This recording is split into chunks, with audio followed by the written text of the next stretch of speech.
Generation છે, આપણી પાસે જે વિદ્યાર્થીઓ છે એ લોકોએ એક્ટિવિટી તમારે પણ રજીસ્ટ્રેશન કરવું, એ બધું કરવું, પણ એ લોકો પાસે મહત્વની વસ્તુ ટેકનોલોજીનો ઉપયોગ કઈ રીતે કરવો અને કેટલો કરવો.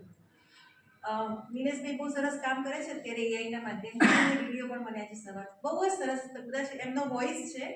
અને આપણે ઇજિપ્ત ને મોહેંજો-દડોની જે સંસ્કૃતિની વાત કરી છે, વર્ગખંડમાં જ્યારે સામાજિક વિજ્ઞાન ભણાવીએ વિદ્યાર્થીએ જગ્યા તો જોઈ જ નથી, બરાબર. તો બહુ સારું છે કે એઆઈના માધ્યમથી પોતે પોતાની આખી સ્પીચ છે અને સમજાવે છે કે ભાઈ આ મોહેંજો-દડો છે, કે આ સ્થળ છે, બરાબર, આ લોથલ છે, કે આ ઇજિપ્તની ગુફાઓ છે. કોઈ પણ ટોપિક પર આપણે એઆઈના માધ્યમથી વિદ્યાર્થીને લાઈવ ડેમોન્સ્ટ્રેશન કરાવી શકીએ છીએ કે વિદ્યાર્થી વર્ગખંડમાં બેસીને આ બધું જોઈ શકે અને જોઈને ભણો એવો આપણો નિયમ છે કે જેટલું જોઈ અને સાંભળીને ભણો એ તમને ઝડપથી યાદ રહે, એ તમારે ભૂખવું પડતું નથી.